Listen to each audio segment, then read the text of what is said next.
ठीक है, साथ साथ लिखिएगा, कोई दिक्कत नहीं है, धीरे चलेंगे। चलिए स्टार्ट करते हैं। देखिए, कल तक हम लोगों ने रेड ब्लड कॉर्पसल्स यानी कि हम कह सकते हैं जिन्हें एरिथ्रोसाइट्स हम कहते हैं, उसके बारे में हम लोगों ने पढ़ा था। आज हम लोगों को जो पढ़ना है वो WBC यानी कि वाइट ब्लड कॉर्पसल्स के बारे में हमें पढ़ना है। अगर हम वाइट ब्लड कॉर्पसल्स की बात करें तो वाइट ब्लड कॉर्पसल्स को हम ल्यूकोसाइट्स कहते हैं। ल्यूकोसाइट्स कहने का मतलब, ल्यूको का मतलब वाइट होता है, इसीलिए ल्यूकोसाइट्स इन्हें कहते हैं। एंड बॉडी में ये इसका जो टोटल काउंट होता है इसे टोटल ल्यूकोसाइट काउंट कहते हैं, जिसे हम TLC कहते हैं। एंड अगर नंबर की बात करें तो आरबीसी की तुलना में इसका नंबर काफी ज्यादा कम होता है। ये ओनली 6000 से 8000 पर मिलीमीटर क्यूब इसका नंबर होता है। ठीक है, तो ये नंबर एक नॉर्मल इंडिविजुअल में WBC का ये होता है। +- 2 to 3000 हम कंसीडर करते हैं। ठीक, अब इसी में हम लोग देखेंगे डिफरेंशियल ल्यूकोसाइट काउंट यानी कि DLC। ठीक है, एक्चुअली इसको TCDC भी हम कहते हैं। आप जाओगे कई बार टेस्ट कराने पैथोलॉजिकल लैब में, तो वहां कहा जाता है कि TCDC इसका करे। ठीक है, तो TCDC कहने का मतलब होता है, एक्चुअली TLC एंड DLC इसको बोला जाता है। TC कहने का मतलब है टोटल काउंट एंड DC कहने का मतलब है डिफरेंशियल काउंट, कि टोटल WBC का आपका काउंट बॉडी में कितना है।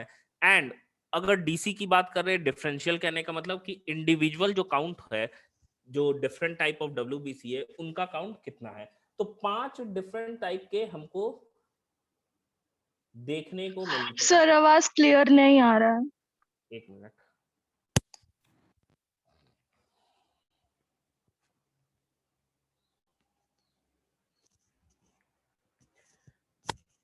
हाँ अब आ रहा है क्या? आ रहा है सर। हाँ, देखिए, तो टोटल 5 टाइप्स ऑफ हम कह सकते हैं ल्यूकोसाइट्स होते हैं। सबसे पहला है acidophils, basophils, neutrophils, monocytes and lymphocytes. ये तीन जो होते हैं इन्हें हम लोग कह सकते हैं ग्रैनुलोसाइट्स, या इनको हम ग्रैनुलोसाइट्स कहते हैं, आगे हम लोग देखेंगे। और दो जो होते हैं वो ए ग्रैनुलोसाइट्स के कैटेगरी में आते हैं। अगर मैं नंबर की बात करूं तो यहाँ आपको नंबर सबसे ज्यादा देखने को भी मिल रहा है कि सबसे ज्यादा जो होता है वो न्यूट्रोफिल्स ही बॉडी में पाया जाता है WBC में से। मतलब WBC का जो टोटल काउंट है उसका 60 to 65% जो होता है वो न्यूट्रोफिल्स होता है। अगर मैं सबसे मिनिमम अमाउंट की बात करूं तो सबसे मिनिमम हमको बेसोफिल्स नजर आ रहा है। 0.5 to 1% बेसोफिल प्रेजेंट होते हैं। ठीक है, एंड फिर एसिडोफिल्स, मोनोसाइट्स, लिम्फोसाइट्स एंड सबसे ज्यादा क्वांटिटी में न्यूट्रोफिल्स। तो सीधे इसका नंबर याद करने की उतनी जरूरत नहीं है, आपको याद रखना है कौन ज्यादा पाया जाता है कौन कम पाया जाता है। तो WBC में सबसे ज्यादा न्यूट्रोफिल्स पाया जाता है एंड सबसे कम बेसोफिल्स पाया जाता है। ठीक है, यहां तक लिखिए, तो यहाँ तक लिखिए।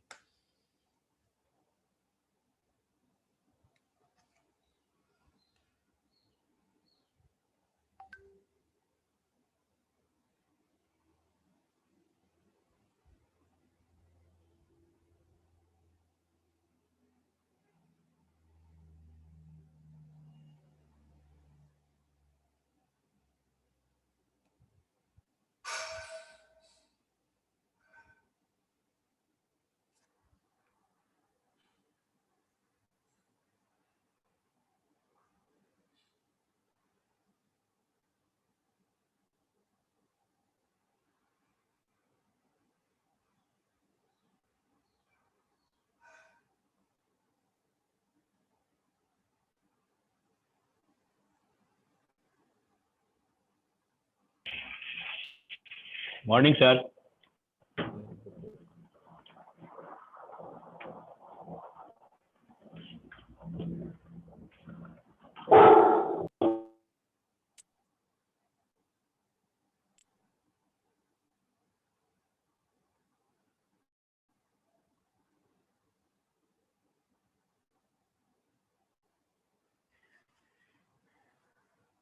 हो गया? No sir.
हो गया?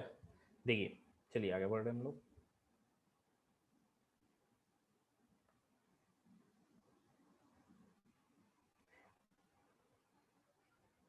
देखिए, नेक्स्ट है, दो वर्ड है, जैसे कि याद करो हम लोगों ने आरबीसी के काउंट में इंक्रीज को पॉलीसाइथेमिया कहा था, ठीक है। आरबीसी के काउंट के इंक्रीज को पॉलीसाइथेमिया कहा था। एंड ये कंडीशन कब होता है? जब कोई इंसान हिल स्टेशन पे चले जाता है तो उसके आरबीसी में जो नंबर है वो इंक्रीज हो जाता है। लेकिन वहीं पे आरबीसी के काउंट का डिक्रीज को हम एनीमिया कहते हैं। एंड एनीमिया का 3 कॉज था। सबसे पहले था कि मैक्रोसाइट्स का बनना होता था, यानी कि मैक्रोसाइटिक नॉर्मोक्रोमिक, क्योंकि उसमें जो पिगमेंट था उसका अमाउंट नॉर्मल रहता था। एंड उसे हम लोग एनीमिया कहते थे। दूसरा कॉज था माइक्रोसाइटिक, यानी कि साइज छोटा हो जाना, तो हाइपोक्रोमिक होता था एंड एनीमिया। एंड तीसरा कॉज था ब्लड लॉस के कारण, जिसको हम लोग हम कह सकते थे आपका नॉर्मोसाइटिक नॉर्मोक्रोमिक एनीमिया, ठीक है। तो इस हैवी ब्लड लॉस के समय ये कंडीशन था, सिंपल था, इंक्रीज एंड डिक्रीज को। तो यहाँ पे इंक्रीज को ल्यूकोसाइटोसिस के नाम से हम जानते हैं, ठीक है। तो ल्यूकोसाइटोसिस कब होगा? तो ल्यूकोसाइटोसिस की हम बात करें तो ल्यूकोसाइटोसिस हमको कब देखने को मिल रहा है? जब हमें इन्फेक्शन होता है, और वो infection bacterial and viral infection जब बॉडी में एंटर करेगा ये पैथोजेंस, तो उनसे बचने के लिए हमारा जो डब्ल्यूबीसी का काउंट है वो नॉर्मल की तुलना में इंक्रीज हो जाता है। अब यहीं पे आप देखोगे ल्यूकोसाइटोपिनिया, यहां पे क्या है कि जो डिक्रीज होता है नंबर में, यानी कि अगर टीएलसी यानी कि टोटल ल्यूकोसाइट काउंट है, डब्ल्यूबीसी का जो टोटल अमाउंट है, अगर उसमें डिक्रीमेंट हो जाता है तो इसे हम लोग ल्यूकोसाइटोपिनिया कहते हैं। नॉर्मली ये भी क्या होता है, जब बैक्टीरियल एंड वायरल इन्फेक्शन के समय क्या होता है, किसी का माइक ऑन है, म्यूट कर लीजिए।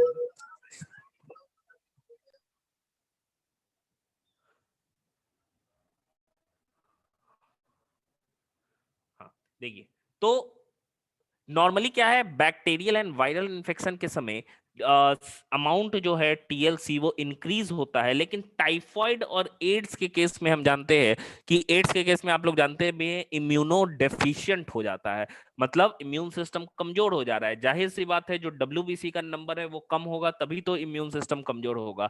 लेकिन यहीं पे एक कंडीशन है, यहां हमको देखने को मिल रहा है ल्यूकेमिया। देखो यहाँ पे ल्यूकेमिया की हम बात करें तो अगर एबनॉर्मल इंक्रीज हो जा रहा है, बहुत ज्यादा बढ़ जा रहा है, यानी कि आप देखोगे मोर देन लाख होता है, मतलब नॉर्मली 6,000 से 8,000 है, अब सीधे 1 लाख से ऊपर देखने को हमें मिल रहा है डब्ल्यूबीसी का नंबर। तो इस कंडीशन को ल्यूकेमिया कहते हैं and it is also known as blood cancer. तो ब्लड कैंसर में क्या होता है, डब्ल्यूबीसी का अमाउंट इतना ज्यादा बढ़ जाता है कि डब्ल्यूबीसी जो लाइव आरबीसी है उसको इनगल्फ करने लगते हैं, ठीक है, उसको खाने लगते हैं और दूसरे सेल्स को वो खाने लगते हैं, जिसके वजह से अपना इम्यून सिस्टम अपने ही को क्या करता है। कैंसर का उपाय यही है कि ब्लड ट्रांसफ्यूजन होता है एंड ब्लड हो रहा होता है। आप देखोगे कि ब्लड नॉर्मली ब्लड ट्रांसफ्यूजन करते हैं अंटिल कि बोन मैरो ट्रांसप्लांटेशन नहीं किया जाए, ठीक है, तब तक ब्लड को ट्रांसफ्यूज किया जाता है। तो ये है 3 नंबर पे 3 टर्म हमारे पास आया। सबसे पहला क्या है, इंक्रीज को ल्यूकोसाइटोसिस कहते हैं, एबनॉर्मल इंक्रीज को ल्यूकेमिया कहते हैं, डिक्रीज को ल्यूकोसाइटोपिनिया कहते हैं। इंक्रीज कब होता है, बैक्टीरियल एंड वायरल इन्फेक्शन के समय। डिक्रीज कब होता है, टाइफाइड और एड्स के केस में। यहां तक क्लियर है, लिखिए इसको।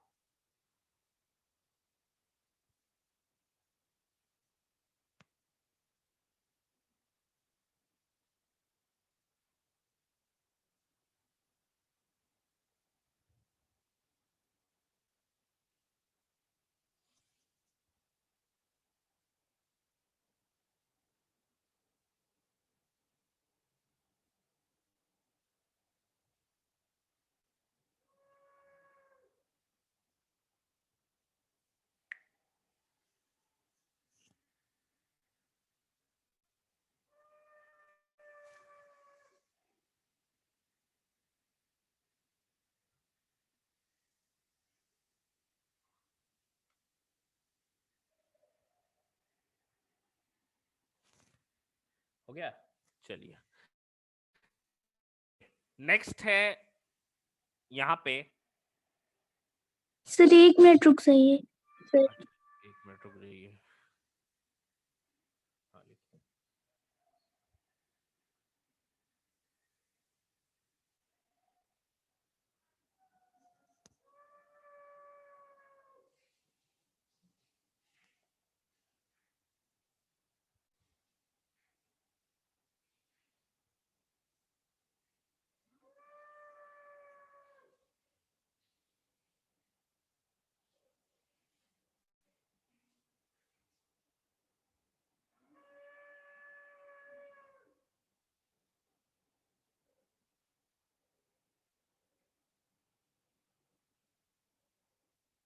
हो गया, चलिए देखिए नेक्स्ट हमको देखने को मिल रहा है यहाँ पे टाइप्स ऑफ ल्यूकोसाइट, यानी कि ल्यूकोसाइट को कैटेगराइज किया गया है 2 टाइप में। किस बेसिस पे, तो अगर मैं बेसिस की बात करूं तो बेसिस है हमारा न्यूक्लियस बेसिस होता है, एंड उसका साइटोप्लाज्म कैसा है, इस बेसिस पे ल्यूकोसाइट को 2 भाग में डिवाइड किया गया है। सबसे पहला जो टाइप है वो ग्रेनुलोसाइट होता है।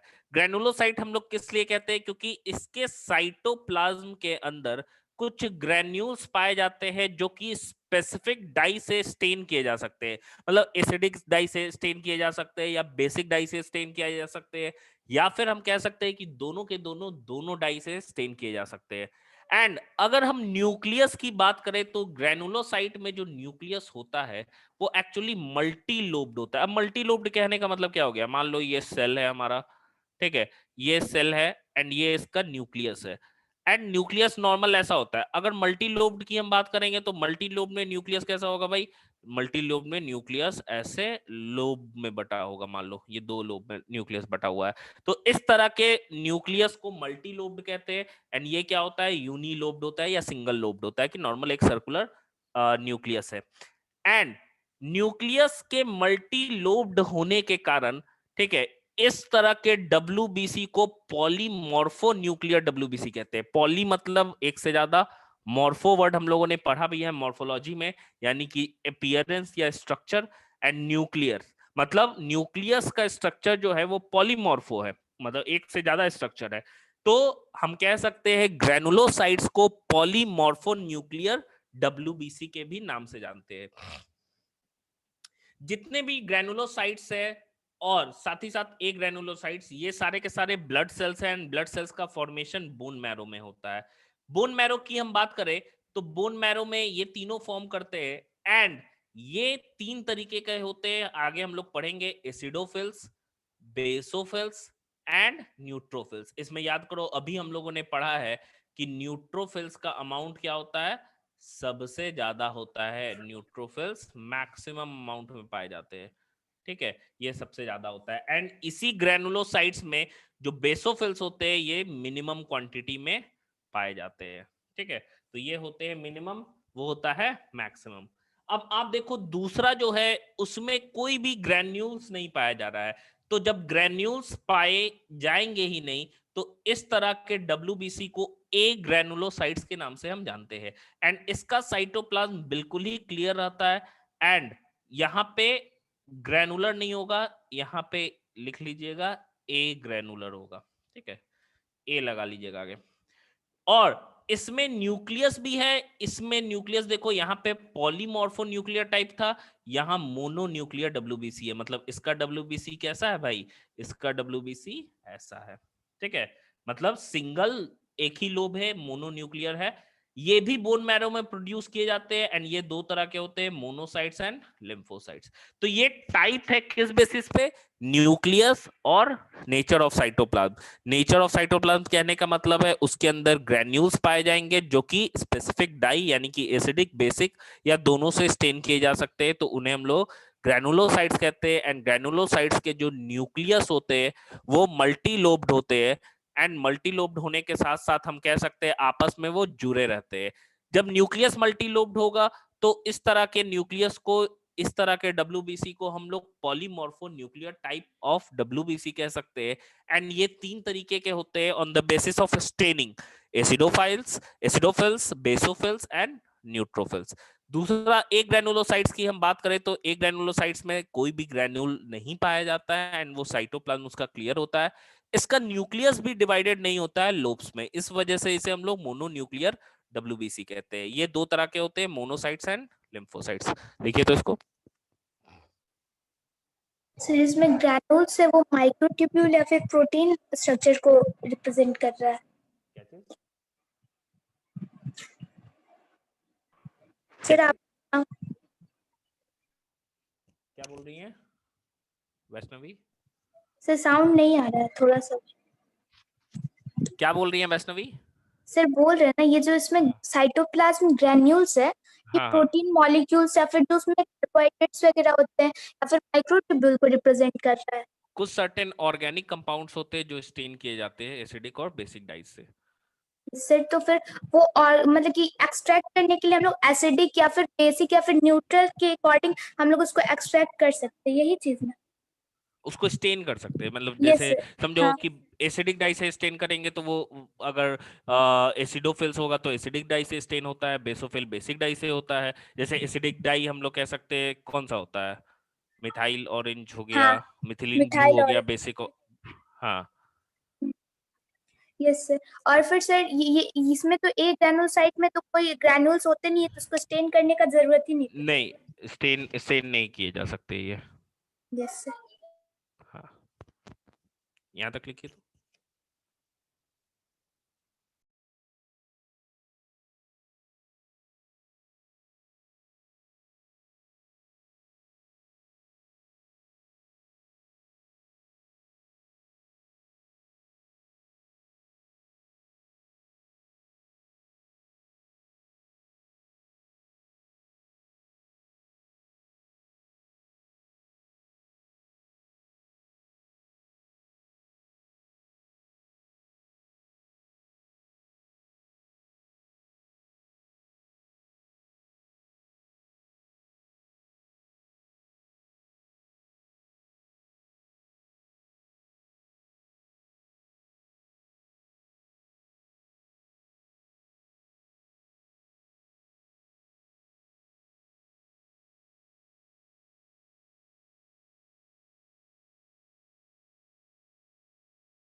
हेलो, हो गया? No sir. अच्छा, लिखिए।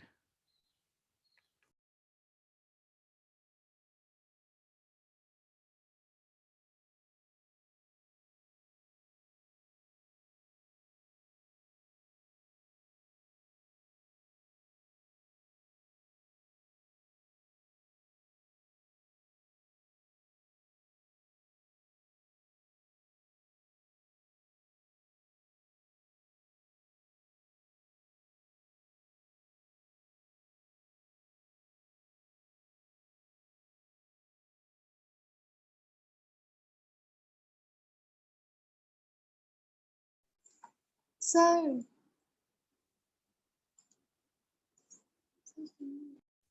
हाँ बोलिए। सर बोल रहे सर वो जो लिखे है ना, लिखा है पॉलीमॉर्फोन्यूक्लियर, वो वाला WBC, बताइए। अच्छा ठीक है, एक मिनट। देखिए, पॉलीमॉर्फोन्यूक्लियर टाइप ऑफ WBC कह रहे हैं क्योंकि यहाँ पे जो न्यूक्लियस है उसका बहुत सारा शेप है, वो लोब्स में बटा हुआ है, 2 लोब का हो सकता है, 3 लोब में भी बटा हो सकता है, ऐसा तरह का। ठीक है, ऐसे लोब्स तो डिफरेंट लोब्स में बटा होने के कारण इसे हम लोग पॉलीमॉर्फो न्यूक्लियर WBC कहते हैं।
हो गया?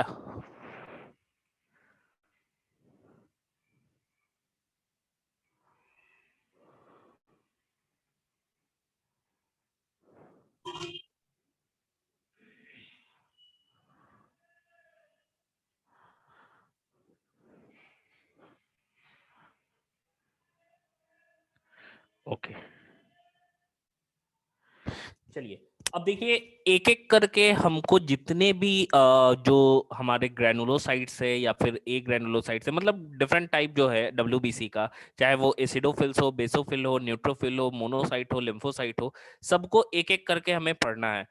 अब देखो, सबसे पहले हम बात कर रहे हैं एसिडोफाइल्स की या एसिडोफिल्स की हम कह सकते हैं, या इसी को एस्नोफिल्स भी कहते हैं। एस्नोफिल्स की हम बात करें तो यहाँ याद देखना है, मोस्टली याद रखिएगा कि जितने भी WBC होती है, शेप वाइज की हम बात करें तो सारे के सारे अमीबॉइड होते हैं। अमीबॉइड कहने का मतलब है they can change their shape. Amoeboid जो भी शेप याद रखिएगा, मतलब वहां पे शेप उसका चेंज हो सकता है। यहाँ पे TLC की बात करें तो 2 to 3% TLC का ये रहता है, मतलब बेसोफिल के बाद सबसे कम अमाउंट इसी का रहता है। साइज की बात करें तो 10 to 14 माइक्रोन है, यानी कि देखो RBC का साइज याद रखना 7.5 माइक्रोन होता है, तो इससे ये बड़ा होता है WBC। ठीक है, लाइफ स्पैन इसका 14 आवर्स रहता है, मतलब हर 14 घंटे में इसका लाइफ स्पैन क्या हो जाता है, डेथ हो जाता है। ठीक है, ये डेथ कर जाता है। अब देखो, इसके साइटोप्लाज्म में देखेंगे हम लोग, तो साइटोप्लाज्म में एसिडोफिलिक ग्रैन्यूल्स रहते हैं, यानी कि एसिडोफिलिक कहने का मतलब है जो एसिडिक सब्सटेंसेस या एसिडिक डाई के खिलाफ क्या होंगे, उसके खिलाफ स्टेन कर सकेंगे या उसके प्रेजेंस में खुद को स्टेन कर पाएंगे। तो इस तरह के हम लोग एसिडोफिलिक ग्रैन्यूल्स को रहने के कारण हम कह सकते हैं it can be stain by acidic dye such as eosin. इस इयोसिन के स्टेनिंग के कारण ही इसे हम लोग एस्नोफिल्स भी कहते हैं। ठीक है, क्योंकि it can be stain by eosin dye. Nucleus कैसा होता है? न्यूक्लियस बाइलोब्ड है, यानी कि अगर हम सेल की बात करें तो ऐसा कुछ सेल है, एंड न्यूक्लियस इज बाइलोब्ड। ठीक है, न्यूक्लियस इज बाइलोब्ड, आप देखोगे। ठीक है, न्यूक्लियस इज बाइलोब्ड। अब देखिए, बॉडी में ये जो एसिडोफिल्स है, याद रखिएगा, ये जनरली एलर्जिक रिएक्शन के समय ही क्या करता है, काम करता है, या पैरासिटिक इन्फेस्टेशन होता है, पैरासिटिक इन्फेक्शन होता है, तभी ये क्या करता है, काम करता है। एंड जैसे कि याद रखना, हम लोगों ने पढ़ा भी था, ब्लड में आईजीई एंटीबॉडी, गामा इम्यूनोग्लोबुलिन जो था, उसमें ई टाइप का, एप्सिलॉन टाइप का, एप्सिलॉन इम्यूनो जो है वो काम करता था एलर्जी के खिलाफ। उसी तरह एस्नोफिल भी जो होता है वो एलर्जी के खिलाफ क्या होता है, काम करता है, या एलर्जी के अगेंस्ट काम करता है। इसीलिए जिसको एलर्जिक रिएक्शन ज्यादा होता है उसमें एस्नोफिल्स का अमाउंट काफी ज्यादा बढ़ जाता है। और आपने सुना भी होगा, एक कंडीशन होता है जिसको एस्नोफीलिया कहते हैं, जिसमें क्या होता है कि एस्नोफिल्स का अमाउंट क्या हो जाता है, इंक्रीज हो जाता है, बिकॉज वो पर्सन क्या है, ज्यादा एलर्जिक होता है या एलर्जी सेंसिटिव होता है। आपने सुना है एस्नोफीलिया? Yes sir. हाँ। Yes sir. तो इसी इसी कंडीशन को हम लोग कहते हैं जिसमें एस्नोफिल्स का अमाउंट क्या हो जाता है, बढ़ जाता है।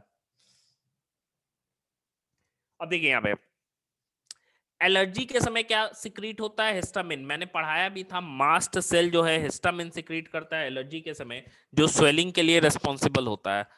एंड पैरासिटिक इन्फेक्शन होता है तो ये एस्नोफिल काम कैसे करता है, लाइजोजोम जैसा। मतलब ये काम करता है किसका, they attach with the surface or body wall of parasite and synthesize enzymes which dissolve body wall of parasite and destroy them. नहीं नहीं, वैसोडाइलेटर नहीं है वैष्णवी, वैसोडाइलेटर, हाँ सॉरी, वैसोडाइलेटर है बिल्कुल, सेरोटोनिन एंड हिस्टामिन, हाँ वैसोडाइलेटर है। तो मैंने बताया भी ये क्या करता है, स्वेलिंग करता है। एंड जब पैरासिटिक इन्फेक्शन होता है तो एस्नोफिल लाइजोसोम की तरह एक्ट करता है, मतलब ये डाइजेस्टिव एंजाइम को सिक्रीट करने लगता है। एंड डाइजेस्टिव एंजाइम सिक्रीट करने के कारण क्या होता है कि वो डब्ल्यूबीसी को मार देता है, सॉरी डब्ल्यूबीसी कह रहे हैं, बैक्टीरिया को मार देता है। तो यहाँ पे एस्नोफिल्स काम क्या कर रहा है, as a lysosome, when infection कब होगा, बैक्टीरिया से होगा तो, ठीक है। एंड यहीं पे देखो, increase in number of acidophils, इस कंडीशन को एस्नोफिलिया कहते हैं। एंड जो डिफरेंट डिजीजेस में होता है, जैसे टिनियासिस हो गया, एस्केरियासिस हो गया, एंड हे फीवर जिसको हम लोग एलर्जी कहते हैं। तो ये हमारा एसिडोफिल्स या फिर एस्नोफिल जिसको हम कहते हैं, ये ऐसा है। तो एस्नोफिल में याद करने वाला हमारे पास क्या क्या है, एस्नोफिल में याद करने वाला है कि ये टोटल ल्यूकोसाइट काउंट का 2 to 3% होता है। शेप इसका कोई फिक्स नहीं होता है। लाइफ स्पैन इसका 14 आवर्स होता है। साइज 10 to 14 माइक्रो होता है। न्यूक्लियस इसका बाइलोब्ड होता है। साइटोप्लाज्म में इओसिन डाई से स्टेन हम कर सकते हैं क्योंकि एसिडोफिलिक ग्रैन्यूल्स प्रेजेंट होता है। बॉडी में ये काम कैसे करता है, तो एलर्जी के खिलाफ काम करता है, हिस्टामिन को सिक्रीट करता है। एंड जब पैरासिटिक इन्फेक्शन होता है तो ये लाइजोसोम की तरह एक्ट करता है। इस एसिडोफिल्स का नंबर अगर इंक्रीज हो जाता है, जो कि कब होता है, किन डिजीजेस में होता है, तो टिनियासिस में, एस्केरियासिस में एंड हे फीवर में। एंड इस कंडीशन को एस्नोफीलिया कहते हैं। ठीक है, क्लियर है, लिखिए इसको। सर जो सेकंड लास्ट पॉइंट है, जो हाँ हम लोग को जब इन्फेक्शन होता है तो ये लाइसोसोम की तरह वर्क करने लगता है। सर हाँ।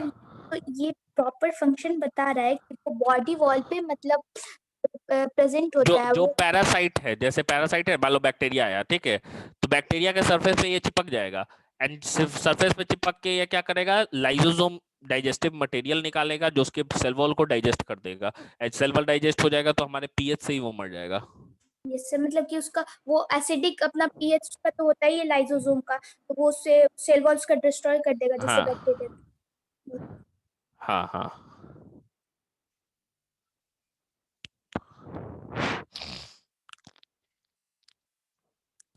लिखिए इसको, एसिडोफिल्स लिखिए।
हो जाएगा तो बोलिएगा।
चलिए नेक्स्ट इसके आगे हम लोग बढ़ते हैं,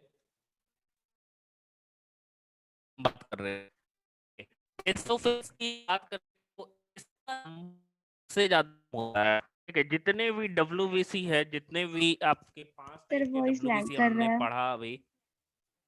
एक मिनट, अब क्लियर आ रहा? Yes sir. हेलो, हाँ यस सर देखिए क्लियर है। डब्ल्यूबीसी हम लोगों ने देखा, उनमें सबसे कम नंबर इन्हीं का होता है, मतलब सबसे हम कह सकते हैं मिनिमम अमाउंट इन्हीं का है टीएलसी में। ये भी अमीबॉइडल है, मैंने बोला जितने भी डब्ल्यूबीसी है सारे के सारे अमीबॉइडल इन शेप होते हैं, उनका फिक्स शेप नहीं होता है। And they can squeeze out from small holes, for example small holes of blood capillaries। और इसी चीज को मैंने बताया था कल, डायपेडिसिस कहते हैं इसी चीज को। अगर हम बेसोफिल्स के साइज की बात करें तो साइज भी इसका एसिडोफिल्स की तुलना में कम होता है। एंड ये एक्चुअली मिनिमम होते भी है और साइज में भी सबसे स्मॉलेस्ट होते हैं। ठीक है, लेकिन ये स्मॉलेस्ट किस सेंस में है? स्मॉलेस्ट ग्रैनुलोसाइट्स होते हैं, जितने भी 3 ग्रैनुलोसाइट्स है, एसिडोफिल्स, बेसोफिल्स और न्यूट्रोफिल्स, इसमें सबसे स्मॉलेस्ट होता है। एसिडोफिल्स की तुलना में इसका साइज छोटा है, 8 से 10 है। लाइफ स्पैन की बात करें तो लाइफ स्पैन भी इसका एसिडोफिल से कम होता है, मात्र 10 घंटे होते हैं। एसिडोफिल्स की बात करें तो 14 आवर्स होते हैं। साइटोप्लाज्म में बेसोफिलिक ग्रैन्यूल्स होते हैं, सॉरी, साइटोप्लाज्म में बेसोफिलिक ग्रैन्यूल्स होते हैं which can be stained by basic dye methylene blue. Methylene blue से इसको स्टेन।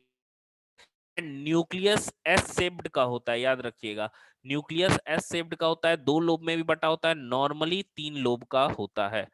कुछ ऐसा न्यूक्लियस हमको देखने को मिलता है, ठीक है, एस शेप्ड का न्यूक्लियस इसके अंदर पाया जाता है। एंड इसका मेन काम होता है क्या भाई, तो हिपेरिन, हिस्टामिन एंड सेरोटोनिन को सिक्रीट और ट्रांसपोर्ट करना, जो कि एक्चुअली बनता कहां पे है, लिवर में बनता है, ठीक है। ये तीनों के तीनों जो बनते हैं वो लिवर में बनते हैं, एंड उसको क्या करते हैं, ये ट्रांसपोर्ट करने का काम करते हैं हिपेरिन, हिस्टामिन और सेरोटोनिन को, ठीक है। बेसोफिल्स का काम है इन्हीं को सिक्रीट करना। तो एक्चुअली बेसोफिल्स को हम लोग क्या ये नहीं कह सकते हैं कि ये ब्लड का मास्ट सेल की तरह काम कर रहा है, क्योंकि कनेक्टिव टिश्यू में मास्ट सेल का काम क्या होता है भाई, यही 3 को सिक्रीट करना। तो यहाँ पे बेसोफिल ब्लड का मास्ट सेल के रूप में काम कर रहा है, हिपेरिन, हिस्टामिन एंड सेरोटोनिन को सिक्रीट कर रहा है। एंड हिपेरिन क्या है, नेचुरल एंटीकोएगुलेंट। तो आपसे क्वेश्चन पूछा जा सकता है कि which of the following WBC is responsible for not clotting of blood, ठीक है, ब्लड के क्लॉटिंग के लिए, क्लॉटिंग ना करे इसके लिए कौन रिस्पॉन्सिबल है, तो बेसोफिल, क्योंकि बेसोफिल सिक्रीट कर रहा है हिपेरिन को, ठीक है। लिखिए तो बेसोफिल्स।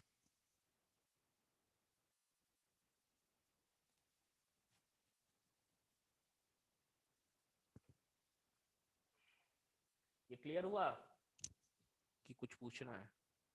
हाँ, एनालॉजी, एनालॉगी ऑफ, या एनालोगस बोल सकते हैं।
हो जाएगा तो बोलिएगा।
हो गया।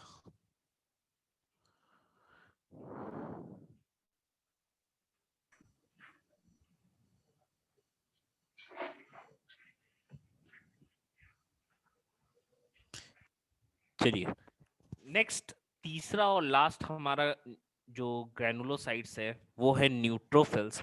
न्यूट्रोफिल्स को हेट्रोफिल्स भी कहते हैं क्योंकि ये बेसिक दोनों तरह के या न्यूट्रल डाई किसी भी डाई से ये स्टेन किए जा सकते हैं। यहाँ पे अगर मैं इसके नंबर की बात करूं तो नंबर सबसे इसमें ज्यादा होता है एंड ये भी कैसे होते हैं, क्यूबॉइडल इन शेप होते हैं। अगर साइज की बात करें तो size is in between the acidophil and basophil. Acidophil का बड़ा साइज है 40, सबसे कम है, न्यूट्रोफिल्स का बीच का साइज होता है। लाइफ स्पैन की हम बात करें तो ये लाइफ स्पैन भी बीच का है, मतलब देखो 10 घंटे है बेसोफिल का, 14 घंटे है एसिडोफिल का एंड यहाँ पे भी हम सर वॉइस इज लैगिंग, कि हाँ बोलिए। वॉइस लैग कर रहा है। बहुत ज्यादा लैग कर रहा है वॉइस बीच बीच में, और स्लो साउंड भी आ रहा है बीच बीच में। अभी हेलो, क्या आप सही आ रहा है? लैग नहीं कर रहा है, ठीक है अभी। अभी ठीक है ना? अरे वो मेरे दोस्त के पास फोन नहीं आवत रहेगा दिन पूछेगा ना मार कितना है। प्राची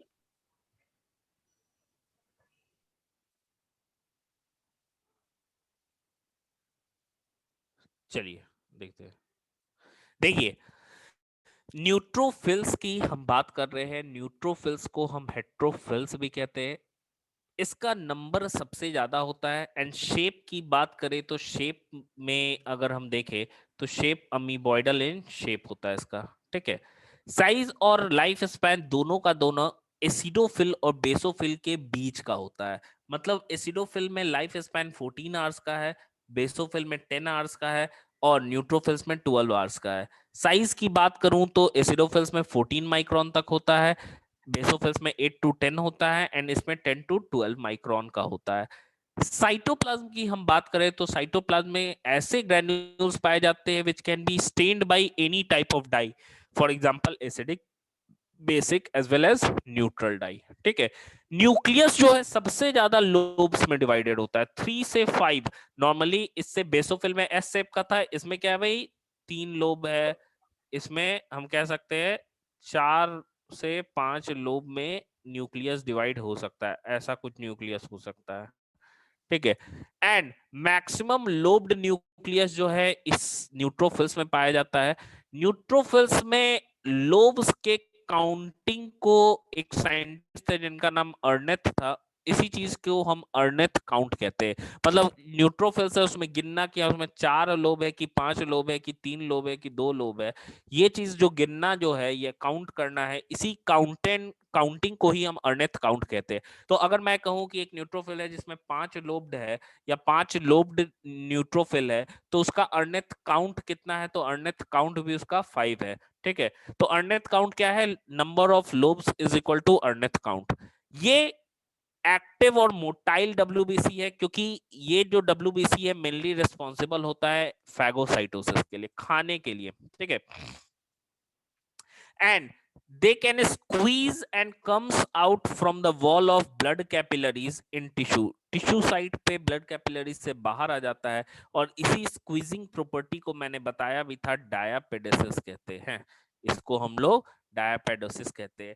ये कोई भी बैक्टीरिया या वायरस आता है तो उसको खाता कैसे है, ये खाता है उसको फैगोसाइटोसिस से, मतलब उसको कर लेता है।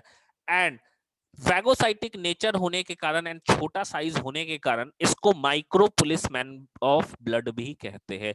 एंड इसके आगे हम लोग मोनोसाइट्स देखेंगे जिसका साइज बड़ा होता है, उसको हम लोग मैक्रो पुलिसमैन कहते हैं क्योंकि साइज बड़ा। दोनों देखिए याद रखिएगा, न्यूट्रोफिल और मोनोसाइट दोनों का दोनों जो होता है वो फैगोसाइटोसिस करता है, मतलब बैक्टीरिया को सीधे जाके खा जाता है। एक जो है साइज में छोटा है इसलिए इसको माइक्रो पुलिसमैन कहते हैं, दूसरा जो साइज में बड़ा है इसलिए उसको मैक्रो पुलिसमैन हम लोग कहते हैं। यहाँ पे helps in detection, sex detection में हेल्प करता है। क्यों भाई, क्योंकि न्यूट्रोफिल्स में बार बॉडी, एक तरह के बार बॉडी होते हैं जो कि इसके न्यूक्लियस के लोब से अटैच हो जाते हैं एंड इसी वजह से बार बॉडी नजर आते हैं क्योंकि इसके लोब से अटैच होते हैं। मतलब समझो डब्ल्यूबीसी जो है, डब्ल्यू न्यूट्रोफिल्स के लोब से एक तरह का हम कह सकते हैं क्रोमोसोम अटैच हो जाता है इसके लोब से, जिसको हम लोग बार बॉडी कहते हैं। एंड शायद मैंने आपको बताया था, नहीं बार बॉडी के बारे में नहीं बताया, 12 में पढ़ना है बार बॉडी के बारे में। बार बॉडी कहने का मतलब है कि जितने भी एक्स क्रोमोसोम होते हैं उसमें एक घटा दीजिए, उतना होता है बार बॉडी। तो एक नॉर्मल फीमेल में बार बॉडी का नंबर कितना होगा?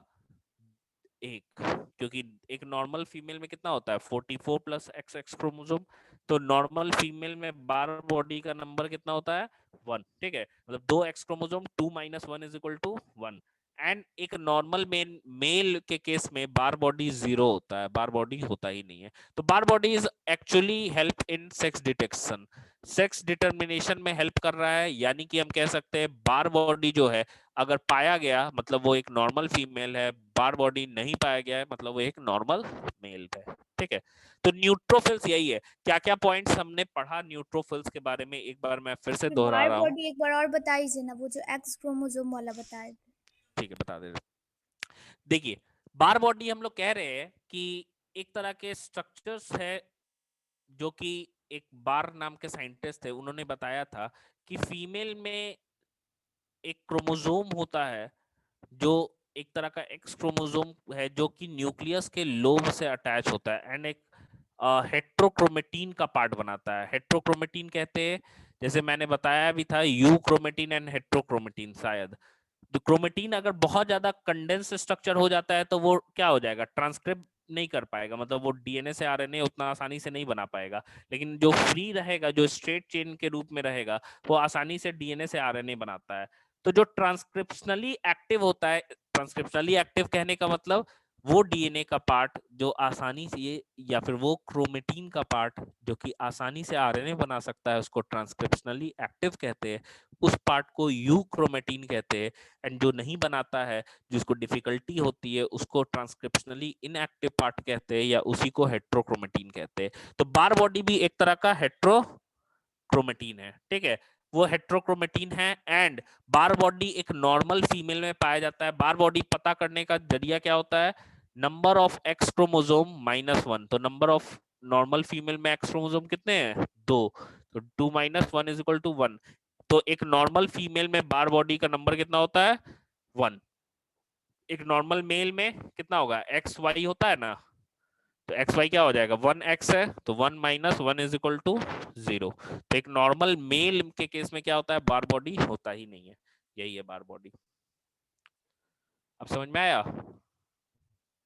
Yes sir.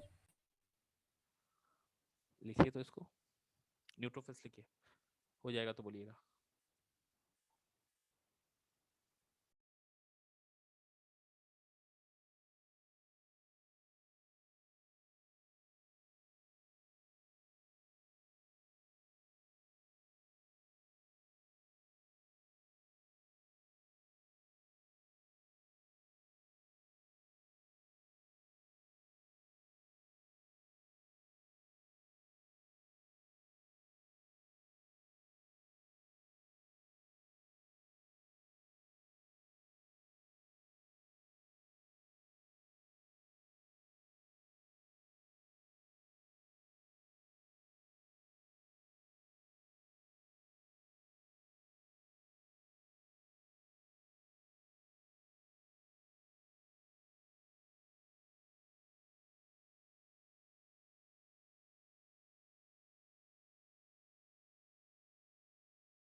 हो गया?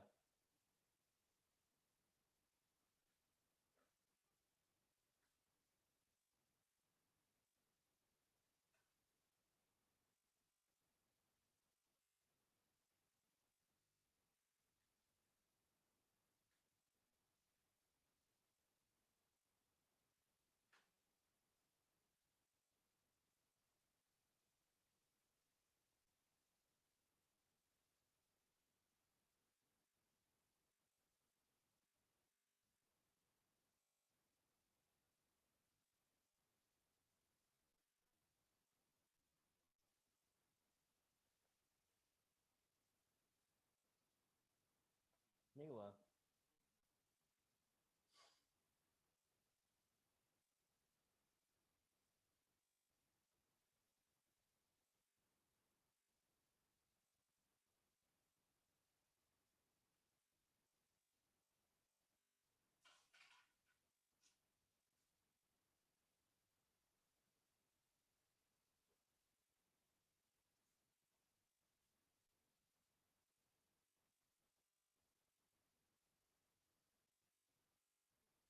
लिख दीजिए, बोलिए।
हो गया? देखिए, नेक्स्ट न्यूट्रोफिल्स तक हो गया, मतलब हम लोगों ने पढ़ लिया ग्रैनुलोसाइट्स को, एसिडोफिल्स, बेसोफिल्स एंड न्यूट्रोफिल्स। अब हमें पढ़ना क्या है? ए ग्रैनुलोसाइट्स यानी कि मोनोसाइट्स एंड लिम्फोसाइट्स के बारे में। अगर मैं बात करूं मोनोसाइट्स की, तो मोनोसाइट साइज में सबसे ज्यादा बड़ा होता है, ठीक है। लार्जेस्ट ब्लड कॉर्पसल्स होता है, साइज 12 टू 20 माइक्रोन होता है। एंड अगर टीएलसी की बात करूं तो 6 to 8% of total leukocyte count it is. Life span is very variable, life span बहुत ज्यादा वेरिएबल होता है। ब्लड में मात्र 24 घंटे होते हैं, लेकिन दूसरे कनेक्टिव टिश्यू में, यहाँ पे दूसरा कनेक्टिव टिश्यू, ब्लड भी कनेक्टिव टिश्यू है लेकिन वो स्पेशलाइज्ड है। नॉर्मली दूसरे कनेक्टिव टिश्यू में, मतलब टिश्यू में, हम कह सकते हैं कि वो वीक्स के रूप में भी हो सकता है एंड मंथ भी वेरिएबल हो सकता है। ये कोई फिक्स नहीं होता है, महीनों, 8 महीना, 6 महीना, 5 महीना, कुछ भी हो सकता है। एंड न्यूक्लियस की हम बात करें तो देखो, इससे पहले जो भी था वो लोब्ड था। इसमें न्यूक्लियस कैसा है भाई? किडनी शेप्ड है, या हम बीन शेप्ड इसे कह सकते हैं। तो कुछ ऐसा हमको न्यूक्लियस इसमें देखने को मिलता है। इसमें भी पावर ऑफ डायपेडेसिस प्रेजेंट है, मतलब ये भी साइज में सबसे लार्जेस्ट है, but it can squeeze out itself from small holes of blood capillaries.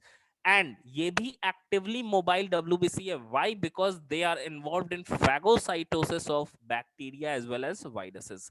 And ये भी फैगोसाइटिक नेचर है। साइज बड़ा होने के कारण, ये क्या है, साइज बड़ा होने के कारण हम कह सकते हैं कि इनको मैक्रो पुलिसमैन कहते हैं। याद रखिएगा, मैक्रो पुलिसमैन मोनोसाइट को कहते हैं, माइक्रो पुलिसमैन न्यूट्रोफिल्स को कहते हैं। दोनों का पुलिसमैन का काम क्या है? चोर को पकड़ना। चोर को पकड़ना मतलब बैक्टीरिया को पकड़ के उसको खा जाना, फैगोसाइटोसिस करना।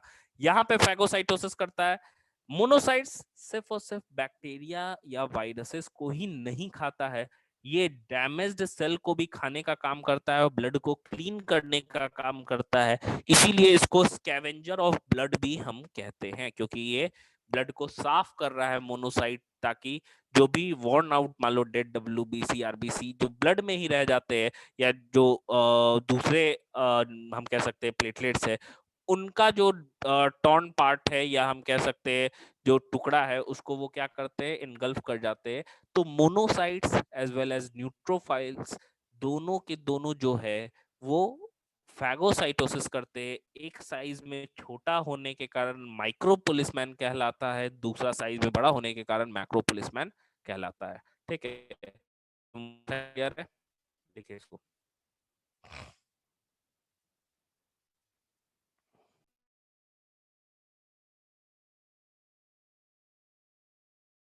सर सर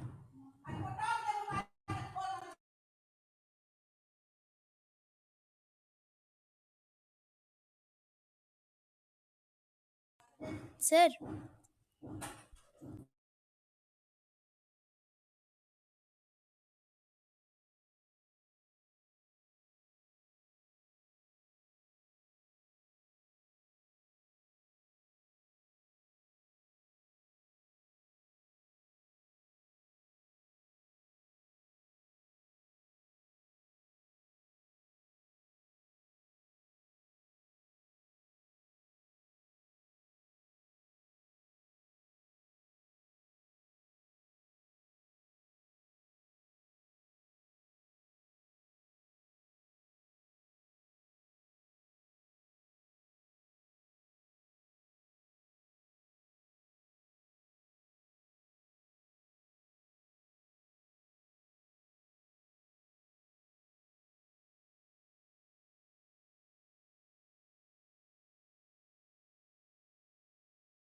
हो गया?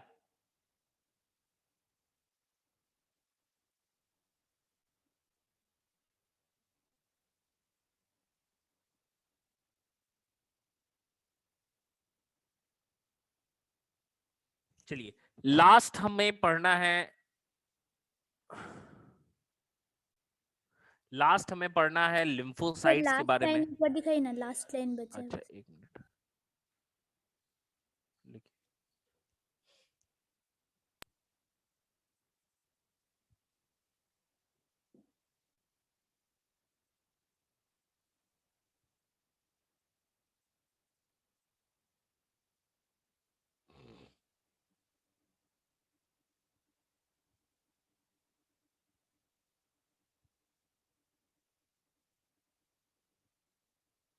हो गया? देखिए लास्टली हो गया। हमको पढ़ना है लिम्फोसाइट्स के बारे में। लिम्फोसाइट्स क्या है भाई?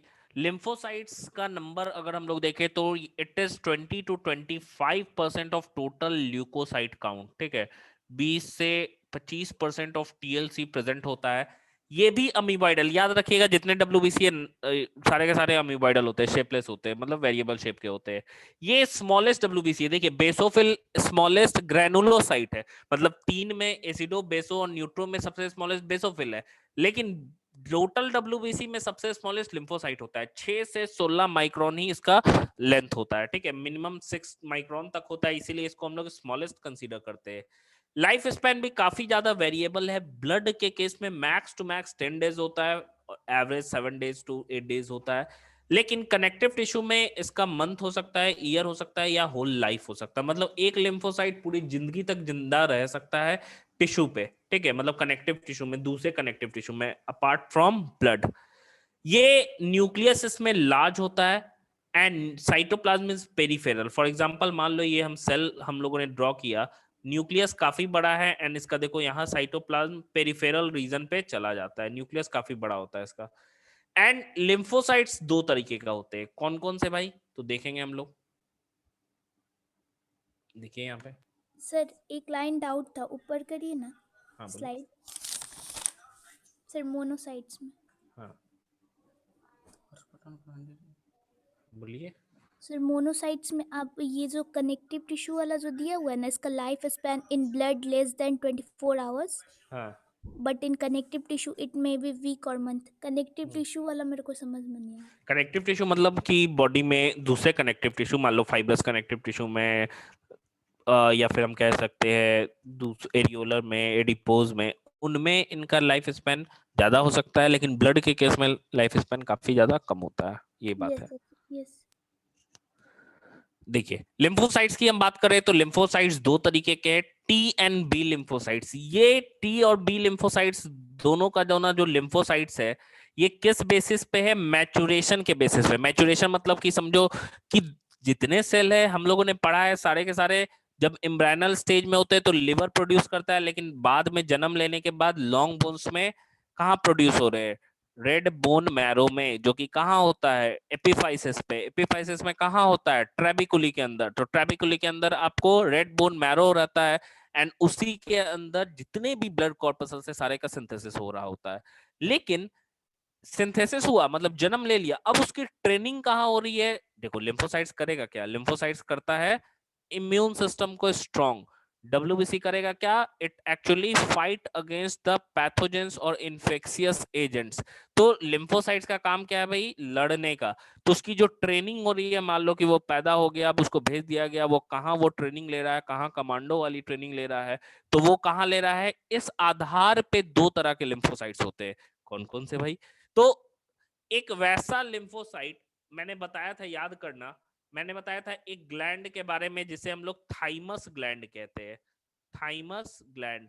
थाइमस ग्लैंड कहाँ पाया जाता है? मैंने बताया था जो चेस्ट बोन होता है जिसको स्टर्नम कहते हैं, इसी के ठीक नीचे एक लोब्ड ग्लैंड पाया जाता है जिसको थाइमस ग्लैंड कहते हैं। एंड जब जन्म लेता है बच्चा तो ये काफी बड़ा होता है, धीरे धीरे इसमें से सारे लिम्फोसाइट्स निकलने लगते हैं एंड ये साइज छोटा होने लगता है। तो वो लिम्फोसाइट जो बोन मैरो में, जैसे मान लो कि हम बता रहे हैं यहाँ पे बोन समझना है, ये बोन है, ये वाला थाइमस ग्लैंड है। तो वो लिम्फोसाइट जो बना बोन मैरो में एंड बोन मैरो में ही उसका मैच्योरेशन भी हुआ, उसका ट्रेनिंग भी हुआ, तो उस तरह के लिम्फोसाइट्स को बी लिम्फोसाइट्स कहते हैं। लेकिन वो लिम्फोसाइट जो कि बना तो बोन मैरो में, लेकिन उसकी ट्रेनिंग जो है वो थाइमस में होती है, मतलब वो वहां से बोन मैरो से माइग्रेट होके कहाँ आ जाता है, थाइमस ग्लैंड के अंदर, एंड थाइमस ग्लैंड के अंदर उसकी मैच्योरेशन होती है, एंड उस तरह के लिम्फोसाइट्स को हम टी लिम्फोसाइट्स कहते हैं। क्या इतना क्लियर है सबको? तो लिम्फोसाइट दो तरह का, बी और टी। बी क्या है? बना बोन मैरो में, ट्रेनिंग भी बोन मैरो में, मैच्योरेशन भी बोन मैरो में, तो उसको हम लोग बी लिम्फोसाइट्स कहेंगे। बना बोन मैरो में लेकिन मैच्योरेशन उसका थाइमस ग्लैंड में हुआ, तो उस तरह के लिम्फोसाइट्स को हम लिम्फोसाइट्स कहेंगे। इतना समझ में आया? सर इसके पीछे कोई रीजन होता होगा ना, क्यों थाइमस ग्लैंड में ही बनता है? ग्लैंड में मैच्योर माइग्रेट होता है, वहां पे मैच्योर एक हार्मोन होता है इसके मैच्योरेशन के लिए, जिसको थाइमोसिन कहते हैं, जो कि थाइमस ग्लैंड प्रोड्यूस करता है, इसीलिए वहीं जाके मैच्योर होता है।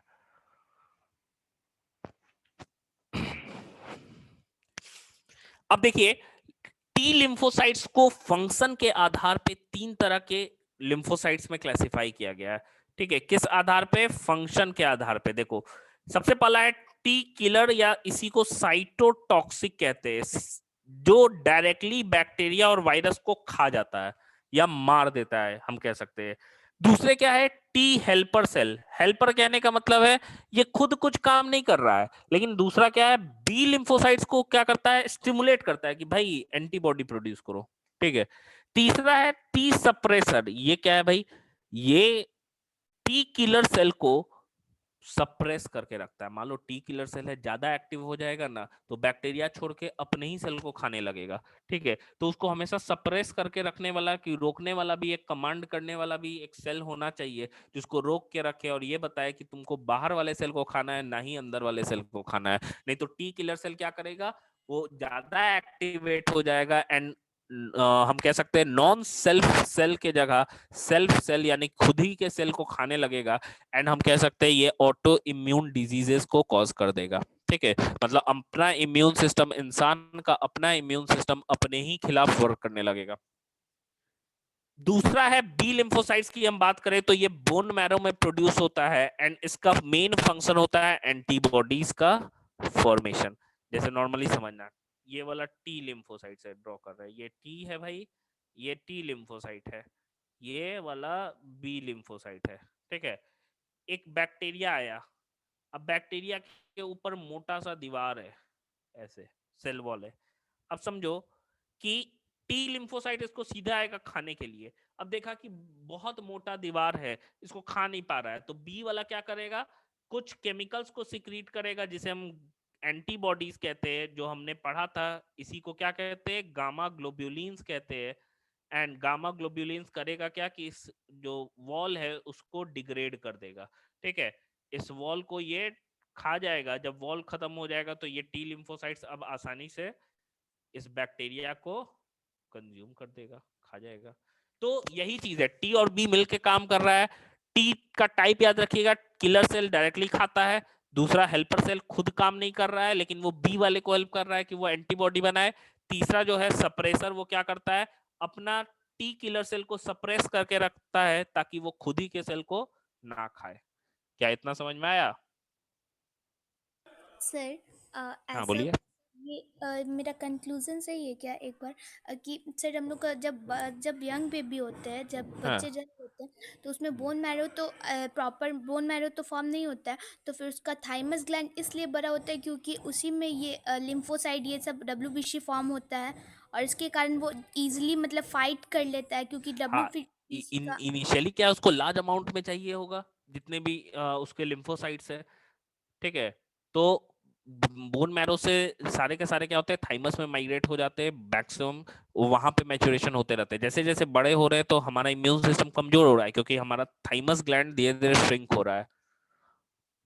Yes sir. हाँ, चलिए लिखिए तो। सर टी सप्रेसर समझ में नहीं आया। टी सप्रेसर, मान लो कि ये हमारा, हम कह रहे हैं कि ये हमारा टी लिम्फोसाइट्स था। अब यहाँ पे समझना ये अपना सेल है, अगर ये ज्यादा एक्टिवेट रहेगा तो ये इसको भी खाएगा और फिर अपने वाले को भी खा जाएगा। तो एक सेल और हो रहता है जिसको टी सप्रेसर कहते हैं, जो इसको इस वाले सेल को खाने से रोकता है, मतलब खुद के सेल को इसको खाने देगा लेकिन ज्यादा नहीं एक्टिवेट होने देगा कि ताकि वो अपने ही सेल को ना खा जाए। यही वाला काम है।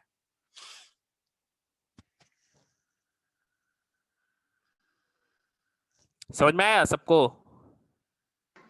Yes sir. तो सर ये तीसरा सेल होता है, मतलब ये टी किलर सेल के बाहर होता है कि उसके अंदर ही होता है? कौन सा? ये जो आप तीसरा सेल बताए जो उसको सप्रेस करता है, वो टी किलर के अंदर ही होता है बाहर कि रहता उसके है, बाहर? बाहर रहता है, दूसरा सेल होता है। यस सर, ठीक है। हाँ। तो ये हो गया हम लोगों का लिम्फोसाइट्स। लिम्फोसाइट्स के साथ ही साथ हमारा WBC खत्म हो गया। लास्ट टॉपिक हम लोगों का बचा है वो है प्लेटलेट्स, एंड प्लेटलेट्स के साथ साथ हम लोग पढ़ेंगे ब्लड क्लॉटिंग। यहाँ तक आप लोग लिख लीजिए एंड यही क्लास ओवर हो गया। ठीक है, यहाँ तक लिख लीजिए और लीव कर दीजिएगा। एंड यहाँ तक कंप्लीट हो गया। इसके बाद हम लोग को प्लेटलेट्स पढ़ना है एंड लास्ट टॉपिक है ब्लड क्लॉटिंग और रिसर्च फैक्टर, RH फैक्टर जो पढ़ना है। ये कल के क्लास में खत्म हो जाएगा। तो ये कल के क्लास में खत्म हो जाएगा तो खाली हम लोगों का बचेगा इसके बाद का पार्ट। ठीक है, ब्लड हो गया एंड हम लोग फिर पढ़ेंगे थोड़ा सा लिम्फ के बारे में देखेंगे, फिर हम लोग आगे बढ़ेंगे मसल एंड न्यूरॉन। चलिए लिख लीजिएगा इसको।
ये कैसे